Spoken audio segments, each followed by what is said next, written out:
Hello friends, मैं हूं अजीज शेख। आप देख रहे हैं मूवी स्टॉक चैनल, जिस पर आज मैं बात करने वाला हूं जैक स्नाइडर की जस्टिस लीग फिल्म से रिलेटेड काफी सारी डिटेल्स के बारे में। जिन अपडेट्स में ऑब्वियसली स्पॉइलर तो हो गए ही, और साथ ही साथ इस फिल्म के खुद HBO मैक्स के स्ट्रीमिंग प्लेटफॉर्म पर लीक होने की भी रिपोर्ट निकल कर आई थी, जिन सभी डिटेल्स को मैं इस वीडियो में कवर करने वाला हूँ। तो चलिए अब ज्यादा टाइम ना वेस्ट करते हुए बात करते हैं इस फिल्म से आई हुई सारी की सारी डिटेल्स के बारे में, और इस बारे में भी कि ये फिल्म हमें इंडिया में कैसी ऑफिशियली देखने मिलेगी। तो अब यहाँ से आगे बढ़ने से पहले एक छोटी सी रिक्वेस्ट भी, जो कि है इस चैनल को सब्सक्राइब, वीडियो को लाइक और शेयर करने की। सो फ्रेंड्स, तो अब सबसे पहले बात कर लेते हैं इस फिल्म के लीक के बारे में कि जी हाँ, ये बात बिल्कुल सच है कि ये फिल्म HBO मैक्स के स्ट्रीमिंग प्लेटफॉर्म पर कुछ घंटे के लिए लीक हुई थी, या फिर बिल्कुल क्लियरली कहूँ तो 2 घंटे के लिए इस फिल्म को HBO मैक्स पर एक ग्लिच के तौर पर दिखा दिया गया था। जो glitch Tom and Jerry film को प्ले करने के बाद आए थे, और लोगों ने उन 2 से 1.5 घंटे तक इस फिल्म के मजे लिए, जिसे देखकर उन्होंने अपनी राय भी दे दी है कि जैक स्नाइडर की जस्टिस लीग का ये वर्जन उन्हें सच में बहुत ही ज्यादा पसंद आया है, इतना कि वो लोग पूरी फिल्म देखने के लिए अब इसका वेट कर रहे हैं। जी हाँ, वेट से मेरा मतलब यही है कि HBO मैक्स की तरफ से इस पूरे के पूरे बग को फिक्स कर दिया गया। लेकिन अगर देखा जाए तो जैक स्नाइडर की जस्टिस लीग फिल्म से रिलेटेड कई सारे लीक्स हुए हैं, लिटरली कई सारे। चाहे आप इस फिल्म के फर्स्ट ऑफिशियल ट्रेलर की बात क्यों ना कर लो, जो रिलीज होने से पहले ही लीक हो गया था, और उसके बाद कैरेक्टर्स के हिसाब से जो टीजर निकल कर आए थे, उनके बाद एक टीजर को भी रिलीज होना था, जिस टीजर में हमें डार्क साइड, जोकर और डेथस्ट्रोक जैसे कैरेक्टर नजर आने वाले हैं। और अब तक वो ट्रेलर ऑफिशियली रिलीज नहीं हुआ है, जो रिलीज होने से पहले ही लीक हो गया है। और अब पूरी की पूरी फिल्म HBO मैक्स पर ऐसी ही ग्लिच के तौर पर रिलीज कर दी गई थी। अब इसमें मुझे नहीं पता है कि किसकी गलती है, लेकिन मुझे लगता है कि स्टूडियो की तरफ से ये चीज जानबूझकर की जा रही है पब्लिसिटी के लिए, जो पब्लिसिटी फिल्म की नहीं बल्कि HBO मैक्स की हो रही है, जिसकी वजह से उनके सब्सक्राइबर के नंबर्स बढ़ेंगे। और रही बात जैक स्नाइडर के वर्जन की जस्टिस लीग फिल्म की, तो इस फिल्म की हाइप ऑलरेडी फैंस के बीच काफी ज्यादा हो चुकी है, और लोग, या फिर कहूँ फैंस, इस फिल्म का बेसब्री से वेट कर रहे हैं। अगर दूसरे किसी रीजन की बात करें तो बाकी फैंस का यही कहना है कि वार्नर ब्रदर्स जानबूझकर इस फिल्म को लीक करने के पीछे पड़ा हुआ है, जिससे हमें क्लियरली ये पता चलता है कि फैंस कितने ज्यादा अपसेट है वार्नर ब्रदर्स स्टूडियो से, खास करके जैक स्नाइडर के वर्जन की जस्टिस लीग फिल्म को लेकर, क्योंकि इस फिल्म को लेकर वार्नर ब्रदर्स और जैक स्नाइडर के बीच बहुत ही लंबी लड़ाई चली है, जिसके बाद HBO वालों की तरफ से इस फिल्म को फंड किया गया, और फाइनली ये फिल्म फैंस के लिए रेडी कर दी गई है, जिसकी लेंथ पूरे 4 घंटे 1 मिनट की है। तो अगर आपको ये लीक वैसा लग रहा था कि ये फिल्म HBO मैक्स पे लीक होने की वजह से टॉरेंट पर आ जाएगी, कल तो फिलहाल अभी वैसा कुछ भी नहीं होने वाला, क्योंकि इन चीजों पर जल्द से जल्द HBO मैक्स वालों की तरफ से कंट्रोल ले लिया गया था। और जिन लोगों ने इसकी रिपोर्ट की थी, उनमें से कुछ व्यूअर्स और बाकी के क्रिटिक्स थे, जिनका ये भी कहना है कि उन्होंने उन 1.5 से 2 घंटों में फिल्म के नाइटमेयर के पूरे 45 मिनट्स का सीक्वेंस भी देखा है, जिससे डेफिनेटली अब फैंस के बीच की एक्साइटमेंट इन डिटेल्स की वजह से और भी काफी ज्यादा बढ़ती चली जाएगी। ऊपर से इसके छोटे छोटे टीवी स्पॉट कहूँ या फिर टीजर्स भी हाइप बनाने का ही काम कर रहे हैं। तो ये डिटेल होगी जैक स्नाइडर के वर्जन की जस्टिस लीग फिल्म के लीक से रिलेटेड। अब आते हैं इस फिल्म की कुछ और डिटेल्स पर, जो डिटेल बैटमैन के ड्रीम सीक्वेंस के सारे सुपर हीरोज के कॉस्ट्यूम की है, जिन पिक्स को सोशल मीडिया पर काफी ज्यादा सर्कुलेट किया जा रहा था। तो वार्नर ब्रदर्स की तरफ से उन सभी को स्ट्राइक भेजने का काम किया जा रहा है, और हाँ, उन लोगों को भी जिन्होंने टॉम एंड जेरी देखते वक्त जैक स्नाइडर के वर्जन की जस्टिस लीग फिल्म के स्क्रीनशॉट निकाले थे। तो फिलहाल तो मेरे पास वो सारी की सारी इमेजेस अभी बिल्कुल भी अवेलेबल नहीं है, और ना ही मैं उन इमेजेस को देखने में इंटरेस्टेड हूँ, क्योंकि वो एक्सपीरियंस मैं इस फिल्म को देखते वक्त लेना चाहता हूँ कि बैटमैन के ड्रीम सीक्वेंस में हमें सुपर हीरोज को फ्यूचरिस्टिक कैसा दिखाया जाएगा, और एक्चुअल में उन सब का मिशन उस ड्रीम सीक्वेंस में क्या है। और अब बात कर ले कि क्या इस फिल्म को हमारे इंडिया में थिएटर्स में हिंदी में रिलीज किया जाएगा या नहीं, तो फिलहाल तो उसके चांसेस मुझे बिल्कुल ना के बराबर लगते हैं। बट ये बात तो मैं श्योरली कह सकता हूँ कि ये फिल्म अगर एंड टाइम पर थिएटर में रिलीज की गई, जो पूरे 4 घंटे 1 मिनट की है, तो इंग्लिश में ही रिलीज होगी, क्योंकि बाहर के कुछ सेलेक्टेड थिएटर्स में इस फिल्म को ऑफिशियली रिलीज किया जा रहा है, साथ ही साथ HBO मैक्स के स्ट्रीमिंग प्लेटफॉर्म पर भी। यानी अब फैंस पर डिपेंड करता है कि उन्हें इस फिल्म का एक्सपीरियंस थिएटर में लेना है या फिर घर पर बैठकर। तो वैसे ही लोग हमारे इंडिया में भी रहते हैं, और शायद वार्नर ब्रदर्स इंडिया वालों को इस बात पर काफी ज्यादा ध्यान देना चाहिए, अगर वो लोग इस फिल्म को लेकर कुछ मार्केटिंग करना चाहते हैं तो, जो कि अगेन मैं कहूंगा उनकी तरफ से अब तक नहीं की गई है। इसलिए थिएटर में इस फिल्म के रिलीज होने की उम्मीद तो पूरी तरीके से छोड़ देनी चाहिए, और हाँ, हिंदी डब में भी। यानी कि आपको इस फिल्म को सिर्फ घर पर ही बैठकर देखना है। अगर आप इस फिल्म को एकदम लीगली देखना चाहते हो, तो लीगली ये फिल्म आपको सबसे पहले तो HBO मैक्स पर देखने मिलेगी, जिससे आप VPN की मदद से यूज कर देखोगे, और मैं भी इस फिल्म को HBO मैक्स पर वैसे ही देखने वाला हूँ। और बाकी दूसरे तरीकों की बात करूँ तो ये फिल्म गूगल प्ले,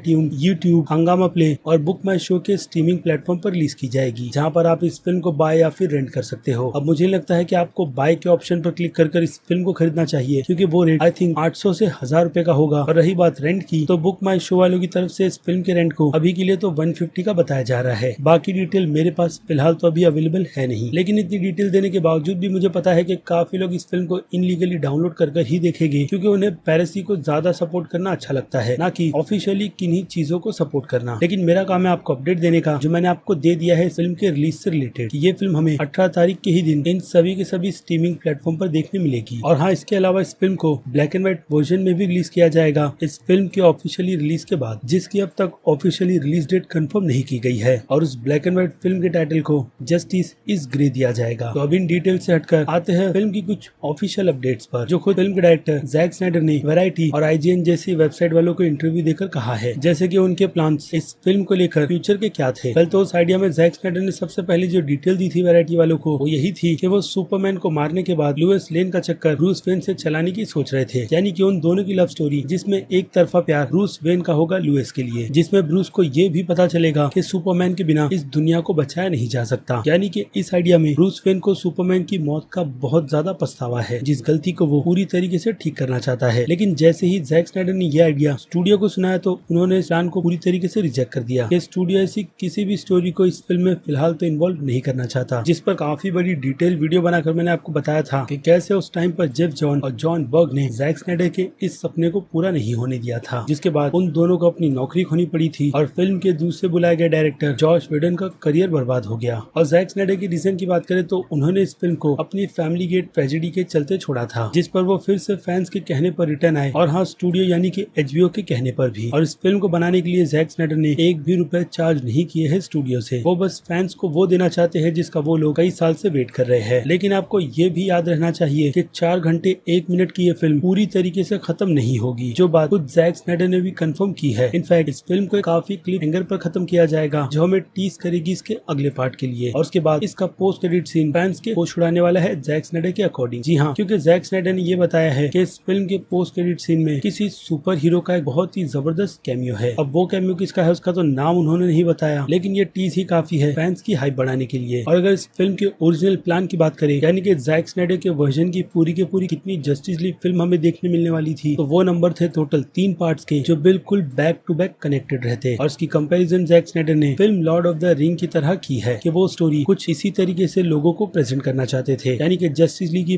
पूरी ट्रिलॉजी। लेकिन अनफॉर्चुनेट जैक स्नाइडर ने ये भी कहा है कि बाकी की 2 फिल्में फिलहाल तो फैंस को नहीं देखने मिलेगी, क्योंकि इसकी ऐसी कोई भी प्लानिंग नहीं की गई है। इनफैक्ट स्टूडियो की तरफ से भी ये बात बिल्कुल क्लियर कर दी गई है कि ये सिर्फ एक ही पार्ट में बनाई गई फैन सर्विस फिल्म है, जिसे फैंस देखें और बस भूल जाए कि इसका कोई आगे पार्ट आने वाला था। लेकिन मुझे लगता है कि अगर इस फिल्म की पॉपुलैरिटी अगर HBO Max के अकॉर्डिंग उनके सारे के सारे रिकॉर्ड्स को तोड़ती है, तो डेफिनेटली HBO Max या फिर स्टूडियो इस फिल्म के और वर्जन बनाने के लिए अपनी जेब से तो पैसे खर्च करेगा ही। लेकिन ये सब कुछ फिल्म के हिट होने पर डिपेंड करता है। इसलिए मैं कह रहा हूँ कि ज्यादा से ज्यादा अगर आप इस फिल्म को सपोर्ट करोगे तो ही जैक स्नाइडर का ये सपना पूरा होगा, वरना बिल्कुल भी नहीं। इसके अलावा अगर आपको ये जानना है कि फिल्म के बाकी के 2 पार्ट्स में किस तरीके की प्लानिंग सेट की गई थी, तो वो डिटेल भी आपको मेरे चैनल पर मिल जाएगी, जिस डिटेल में मैंने आपको इस फिल्म के बाकी के 2 पार्ट्स के प्लॉट की डिटेल दी थी, जो किसी और नहीं बल्कि केविन स्मिथ ने लोगों के सामने रखी थी, कि जैक स्नाइडर ने खुद बैठकर उन्हें अपनी फिल्म के प्रोजेक्ट को समझाया था। इसके अलावा इस फिल्म के बनने के पीछे की भी कहानी बहुत लंबी है, जिसमें गैल गैडोट अपने करियर को छोड़ना चाहती थी हॉलीवुड के, क्योंकि उनका चांस अच्छी फिल्मों में नहीं लग रहा था, और उन्होंने वंडर वुमन के लिए ऑडिशन दिया था, जिस रोल के लिए जैक स्नाइडर ने उन्हें सेलेक्ट किया था। और अब उनका करियर हॉलीवुड में कितने ज्यादा हाई लेवल पर है, ये बात मुझे आपको बताने की जरूरत है नहीं। और बाकी क्रिस्टोफर नोलन और जैक स्नाइडर की वाइफ डेब्रा स्नाइडर ने जॉश वेडन के वर्जन की प्राइवेट स्क्रीनिंग देखी थी जस्टिस लीग की, जिसे देखने के बाद उन दोनों के ही दिल टूट गए थे। और डेब्रा ने ये तक कहा था कि अच्छा हुआ कि जैक यहाँ पर जॉश के वर्जन की जस्टिस लीग फिल्म देखने नहीं आए, क्योंकि इस फिल्म ने उनके पूरे के पूरे सपने को ही बदल दिया है। जो सपना रोज जैक अपनी वाइफ डेब्रा को बताते थे कि कैसे जस्टिस लीग की फिल्म में वो स्टोरी पे डेवलपमेंट कर रहे हैं, और यहाँ पर डेब्रा ने पूरी की पूरी अलग ही फिल्म देखी थी। और हो भी क्यों ना, स्टूडियो की तरफ से जैक स्नाइडर के उस सपने को हटाकर जॉश वेडन को उनके वर्जन की फिल्म बनाने के लिए कहा था, वो भी काफी कम से कम समय में। तो जॉश से जो बना उन्होंने वैसी फिल्म बनाकर लोगों के सामने रख दी। इनफैक्ट उनकी पूरी की पूरी इंस्पिरेशन जस्टिस लीग फिल्म की उनकी मार्वल की बनाई गई फिल्म अवेंजर्स की ही ली गई थी, और इसीलिए डीसी फैंस इन चीजों से बहुत ही ज्यादा गुस्सा हो गए थे। और जैसे कि आप लोगों को पता है कि अभी जैक स्नाइडर ने ये बात भी रिवील की है कि जॉश वेडन का वर्जन उन्होंने देखा नहीं है, लेकिन उन्होंने ये बात भी दावे से कही है कि वो जॉश वेडन के वर्जन की जस्टिस लीग फिल्म की क्लिप अपनी इन फिल्मों में बिल्कुल भी यूज नहीं करेंगे। और अगर कुछ लोगों को फिल्म देखने के बाद ऐसा लगा कि जॉश वेडन के वर्जन की फिल्म के काफी सारे सीन्स उन्हें जैक स्नाइडर की फिल्म के वर्जन में देखने मिले हैं, तो यानी कि जैक स्नाइडर ने झूठ कहा था। वेल, तो मैं उन्हें बता दूं कि वो सारे के सारे सीन्स जिसे जॉश वेडन ने उठाकर अपनी फिल्म में यूज किया है, उन्हें ऑलरेडी शूट कर दिया था जैक स्नाइडर ने। तो जैक स्नाइडर उन सीन की कंटिन्यूएशन अपनी स्टोरी टेलिंग के हिसाब से लोगों के सामने रखने वाले हैं। और ऐसे में फिल्म के 4 घंटे 1 मिनट भी मायने रखते हैं, जो जॉश वेडन की फिल्म के वर्जन से बहुत ही ज्यादा बड़ी है। बाकी तो फिल्म देखने के बाद ही पता चलेगा कि जैक स्नाइडर की तरफ से किस तरीके की मेहनत की गई है इस फिल्म को लेकर, जो कि ऑलरेडी फिल्म के ट्रेलर और टीजर से लग भी रहा है। इसके अलावा अगर आप पूछोगे कि जॉश वेडन की तरफ से फिल्म को कितना % रीशूट किया गया है, वेल तो उसका कंप्लीट परसेंटेज है खुद जॉश वेडन के अकॉर्डिंग 75% का। जी हाँ, उन्होंने फिल्म को 75% तक हिसाब से बनाया है। इट मीन्स के पूरी की पूरी फिल्म को ही बदल दिया गया था। और फिल्म देखने के बाद स्टूडियो को भी ये बात बिल्कुल साफ तरीके से पता थी कि फिल्म को कितना गार्बेज बनाया गया है। जी हाँ, ये ऑफिशियल स्टेटमेंट है, लेकिन स्टूडियो के किसी भी बड़े से बड़े एम्प्लॉय ने ये बात नहीं कही कि फिल्म कितनी ज्यादा बेकार है। और आज भी वार्नर ब्रदर्स स्टूडियो की तरफ से इस बात को एडमिट नहीं किया जाएगा। लेकिन रे फिशर की कंट्रोवर्सी के चलते इन चीजों ने और भी काफी ज्यादा हाइप पकड़ी थी। बट मेरे हिसाब से वो सारी की सारी पुरानी बातें हैं, जिन्हें फैंस को भूलकर इसी फिल्म पर फोकस करना चाहिए। और इस पर भी ये फिल्म फैंस के अलावा भी बाकी दूसरों की नजर में भी एक काफी अच्छी फिल्म बनकर निकल कर आए। और अगर इसमें भी कुछ लोग ऐसे हैं जो लोग यही कहेंगे कि जैक स्नाइडर को पूरी की पूरी छूट मैन ऑफ स्टील और बैटमैन वर्सेस सुपरमैन जैसी फिल्म के लिए दी गई थी, तब उन्होंने अपना कमाल मैन ऑफ स्टील जैसी फिल्म में दिखाया था, लेकिन बैटमैन वर्सेस सुपरमैन फिल्म में नहीं। वेल, तो उस टाइम पर भी स्टूडियो ने जैक स्नाइडर को फिल्म के काफी सारे वर्जन्स को कट करने के लिए कहा था,